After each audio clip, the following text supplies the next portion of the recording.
Hi everyone, welcome to the start of the April Buzzwordathon vlog. This month the buzzword and the cover prompt are the same. It is animal, so an animal word in the title or an animal on the cover. I could probably cover this off with one book, but I'm going to do one for each of them. Technically, I was supposed to start this vlog yesterday because I started the first book and I DNF'd it.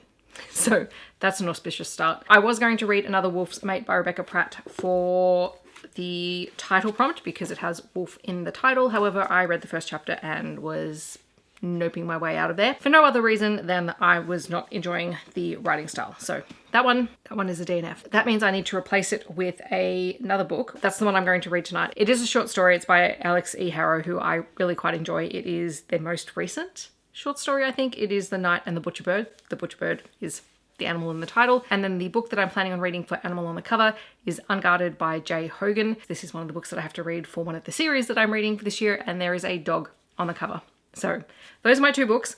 If I find another short book, sort of like The Knight and the Butcherbird, I will include it.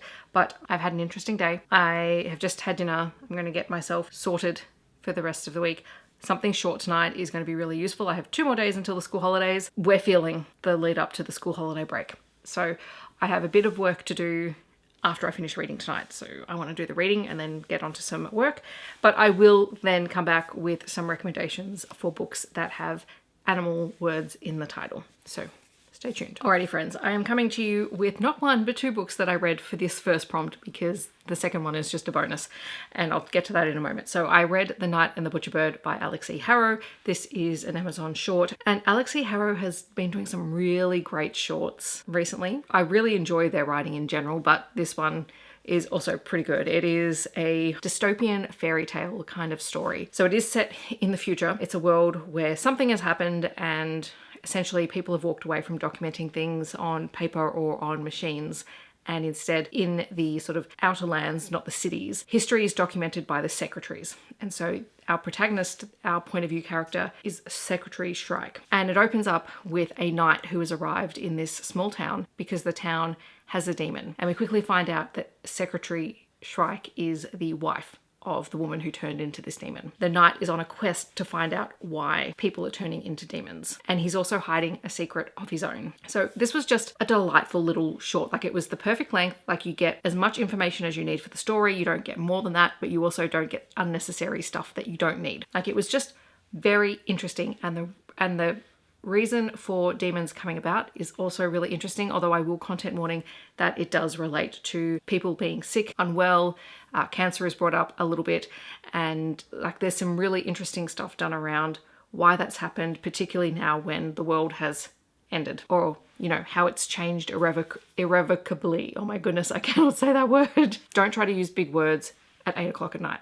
That should be my new motto. I loved it. I thought it was great. I have read Alix E. Harrow's longer works as well, but I really, really enjoy their short fiction. I think they're doing some really fun things in that space. And then, if you'll excuse the Aussie in me, for shits and giggles, I read Evie Mitchell's April Fool's Joke. So Evie Mitchell is an Australian author. She writes short, steamy, insta-love kind of stories.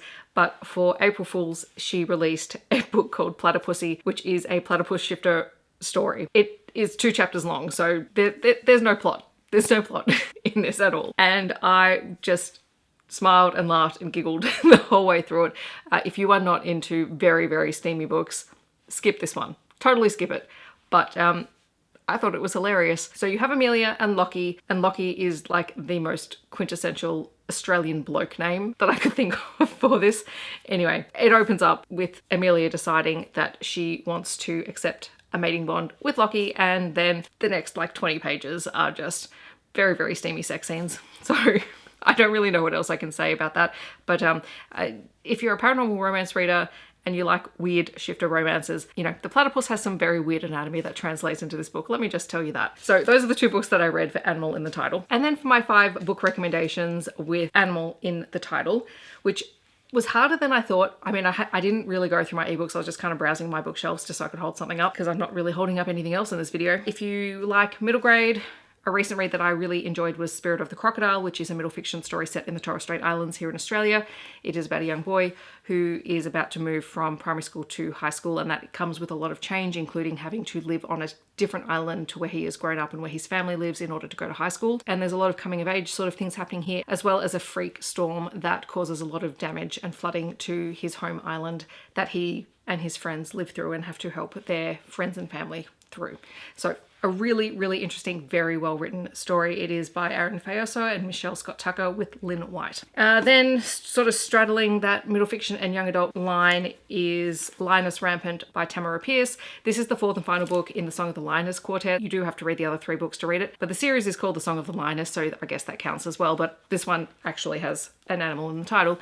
And if you haven't read this one, like, this was the quintessential young adult fantasy book, and it has really stood up. I recently reread it and just absolutely loved coming back to the series. In this one especially, Ilona is older. She has gone through all of her trials. She is now a knight. She's been out on her own, and she is returning home, and she is doing that because she knows that she needs to help out her friends and her family in her home. It is filled with magic and sword fights and female characters just being absolutely amazing. So highly recommend this series. I do have another young adult on here, so we're kind of just going up in age categories. An Enchantment of Ravens by Margaret Rogerson, which I think was my first Margaret Rogerson book, and I thoroughly enjoyed this when it came out. I actually quite like her young adult fantasy style. I'm not a huge young adult fantasy reader. You guys have heard me talk about this plenty of times before, but her brand works for me. It just kind of has that coziness to it that I like, and it feels like it's young adult.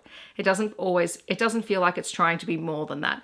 Even if there are threads of romance and things through it, her books never feel like that to me. So this is about a young woman who's an artist who paints, and she has a knack for painting the Fae. And when she is tasked by one of, I think it's a court royal Fae, who is the Autumn Prince, she paints mortal sorrow into her eyes, and this is an offence, and she is whisked off to Fairy, and there Isabel and Rook have to fight to, you know, stay alive. It is a really fun book. I really do need to come back and reread this at some point, because I remember when I first read it, I just enjoyed it. Like, it was just an enjoyable story. This next book should probably not come as a surprise to anyone that I'm including it on this list. It is Wolfsong by TJ Klune, which is the first book of my by far and away favourite series of TJ Klune's. This is a wolf shifter story. It is very much a found family story. Book 1 in particular follows Ox, who is a boy who grows up in this small town, and then this family moves in next door to him, and he just becomes innately connected to this family who turn out to be wolf shifters. And not only that, they are considered to be quite a prominent wolf shifter family. And Ox and the youngest son, Joe, have a really strong bond. And then there's murder, and Joe and his family move away, and then Joe comes back. This is an age gap story. No romance happens when Joe is underage at all, but it is this sort of progressive story that spans a lot of time and is honestly a great story. I love the whole series. This isn't even my favorite book in the whole series. You guys know my favorite one is Heartsong, but Wolfsong has wolf in the title, so here it is. And then finally, for something a little bit different, we have a poetry collection. This is The Jaguar by Sarah Holland-Batt, which I picked up because it was the Stella Prize winner in 2023, and it was the first time I'd read Sarah Holland-Batt's poetry, and I really enjoyed it. I think it does look at her response as the daughter of a parent who was living with Parkinson's disease, and how she felt about that, how she dealt with it or didn't deal with it at times. It deals with grief and moving forward, and it just has a really great voice to it, which is always important in poetry. So it's hard-hitting, and I would definitely say if Parkinson's or people living with memory degeneration, be mindful of that. But it was a really, really interesting and compelling poetry collection. So next time we catch up, I will be reading Unguarded by J. Hogan, and I will have some recommendations for books with animals on the cover for you as well. Hello friends, so I am back to review Unguarded by J. Hogan, which was the book that I was reading for the animal on the front cover challenge for the Buzzwordathon. I actually finished it last night, and instead of giving you, the end of this video with me looking like death warmed up because I survived term 1 of work for the year and got to the end and just had to crash on the couch and read, I decided to wait till the next morning just because I look a little bit more presentable. Not sure I look more awake because I woke up ridiculously early for the first day of the holidays, but I'm here and I have makeup on, so that's saying something. Unguarded by J. Hogan is part of the Vino and Veritas series, which is a series that I'm trying to read through this year. The majority of the books are available on KU. From memory, they are all queer romances of various combinations and types. So this one happens to be an romance. And J. Hogan is a New Zealand author, and one of the MMCs in the story is a New Zealander who I think was born in the US but grew up in New Zealand and has spent quite a bit of time in the US as well. I thought that was interesting. I always like finding New Zealand authors. So Ty, who is our first point of view character that we meet in the story, wakes up in the back of his car because he has driven from Boston to Vermont and he is not dressed appropriately for the weather. He found his partner cheating on him for the second time and basically left. And his partner is probably the biggest content warning for the book because his ex-partner is a emotionally manipulative, controlling, gaslighting, pain in the neck, who also attempts a kidnapping and also assault before the end of the book. So that's the biggest content warning that I can give you for this book because he is not a great guy. And Ty has been with him for 3 years, and so at the start of the book he has left him and he is coming to the realization of how much his ex-boyfriend has controlled his life for the last 3 years. The phone is in his name, his boyfriend has access to his accounts and he drains them, so there's financial stress added to that. That is another content warning, by the way. And so everything is very, very overwhelming and he finds himself in this small town. He only has the cash that is in his wallet, and he ends up with a suggestion from a guy that he meets at Vino and Veritas, which is the local bar that is the center of this series, which I think I forgot to say, they're all interconnected standalone stories by different authors. The guy that owns this bar, which is queer friendly, suggests that he go and ask at the local veterinary clinic because there is a temporary receptionist position available, and for someone who is just looking to make some money and just sort of figure out what his next steps are, Ty thinks this is a great idea. And this is the relationship between Ty and the veterinarian, Emmett, who he has met very briefly in the first couple of chapters. And Emmett is a sweetheart of a guy. Actually, both of them are. They're really lovely characters. And Emmett is bisexual, has always known he's bisexual, was married for a significant period of time. He has a 10-year-old son, but we find out that 4 years prior to the start of the book, his wife has passed away and she was killed in a car accident. And so he and his son have kind of been muddling through life ever since then. And Emmett's receptionist, or previous receptionist, has just up and left with no notice. And he is rapidly realizing that things have not been going quite as well at his clinic in terms of invoices being paid and such in a while. And so when Ty walks in, and Ty, who has no knowledge of animals, but jumps in straight away, is willing to learn, takes on board feedback, but happens to be really great at managing an office. It's something that he's always been good at. He's done it before, but has kind of never really considered his strength. He ends up helping Emmett turn everything around. And the two of them have this very flirty banter going back and forth. And, Emmett admits, he's not out to anyone because it just hasn't been the right time, and he's been raising his son and it just hasn't been a thing that he has had time to consider. He hasn't had time to start dating, whatever, but he and Ty had this connection. And so it's their romance, how they fall in love and how they explore sort of the fact that Ty has been in a very controlling relationship, and how Emmett, even though he's trying to be a supportive, very protective friend and then partner, occasionally trips some of those triggers that Ty has because it is so new and it's so raw, and Emmett's not trying to control him, but he does want him to be safe and healthy and happy, and sometimes those lines get blurred. And so there's some really good conversations in there around relationship and relationship dynamics. Hallelujah, they talk it out. Like when someone gets uncomfortable, they get called on it, they talk it out, and even if they have to take a pause and walk away from one another, it's brief, and then they come back and talk about it. So I appreciate that because you don't always get that. It's one of my bugbears in romance. What else can I say about this book?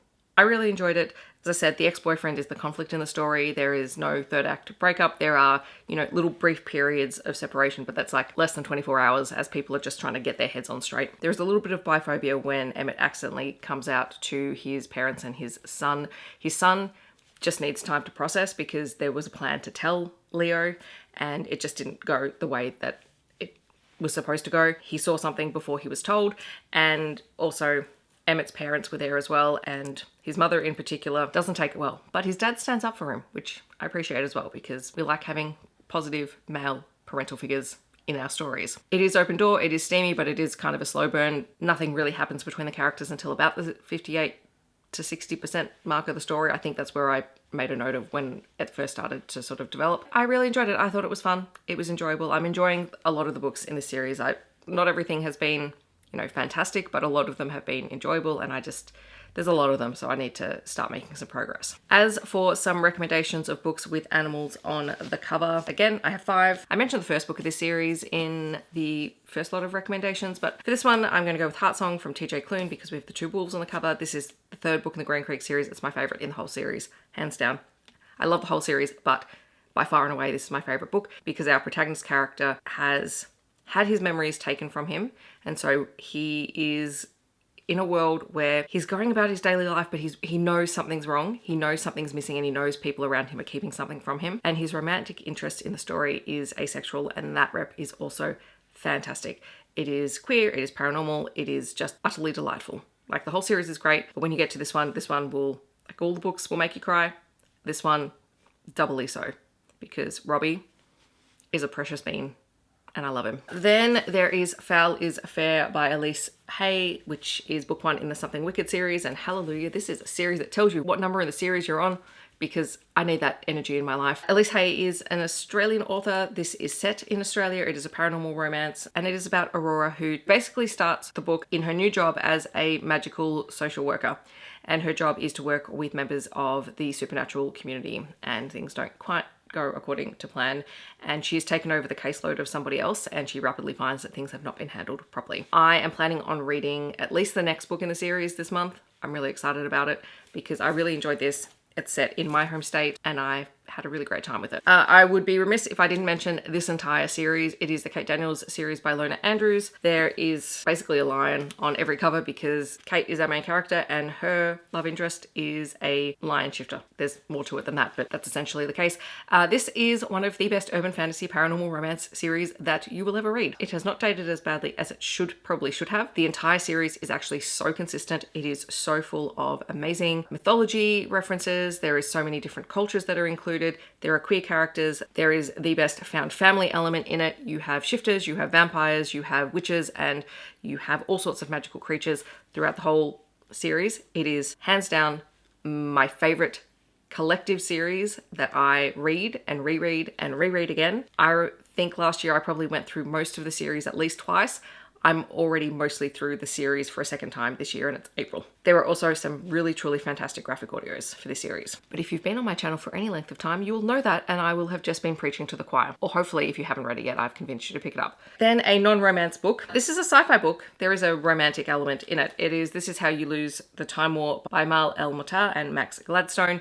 This is a very time-trippy, science fiction-y, mind bend of a book, and it is amazing. So the world is dying, and one of our characters finds a letter that says burn before reading. And it is an exchange between these 2 spies who travel through time, or soldiers, I suppose, and they're on opposite sides of this war, and they are constantly trying to catch the other out. I really don't want to say more, one, because it's really difficult to explain, and by explaining it, you give away most of the story, but a romance blooms along the way.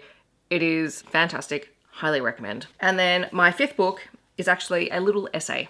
It is in book form, but you can read the essay. And it is by Katherine Rundell, and it is Why You Should Read Children's Books Even Though You Are So Old and Wise. There's a little owl on there because we consider owls to be wise, right? So this essay is exactly as the title suggests, why you should read children's books. I am a big, loud, outspoken advocate for children's books, and not just middle fiction and young adult, but for children's picture fiction as well. Children's non-fiction books are absolutely incredible, and there is so much wealth and depth to all of those that sometimes you don't even get in a book that is, 300 pages long. These authors do it in a minimal word count. They also have the benefit of having illustrations sometimes as well, which is amazing. And I should say, I'm not discounting middle fiction and young adult from here, but this is all encompassing. The first time that I read this, I read it as an ebook, and I reckon I highlighted about 1/3 to 2/3 of the essay, because it is just fantastic. There are so many really important quotes in here about the importance of literature and why adults should come back to it from time to time. I love this so much. It's amazing. And that is my wrap up for this April Buzzwordathon vlog. So thank you if you made it this far. And hopefully you got some recommendations from either the books that I read or the books that I have recommended. I have no idea what the prompts are for next month. I've actually forgotten, so I will have to look that up. But we will be back here next month with the next round of this vlog, and hopefully with some more successful books. I mean, this vlog was pretty successful. If you just want to let me know that you're here but you don't want to leave a comment, feel free to leave any kind of animal emoji down below. It can be your favorite animal if you like. And I hope that wherever you are in the world, you're staying safe and healthy, and I will see you in my next video. Thanks so much for watching. Bye everyone.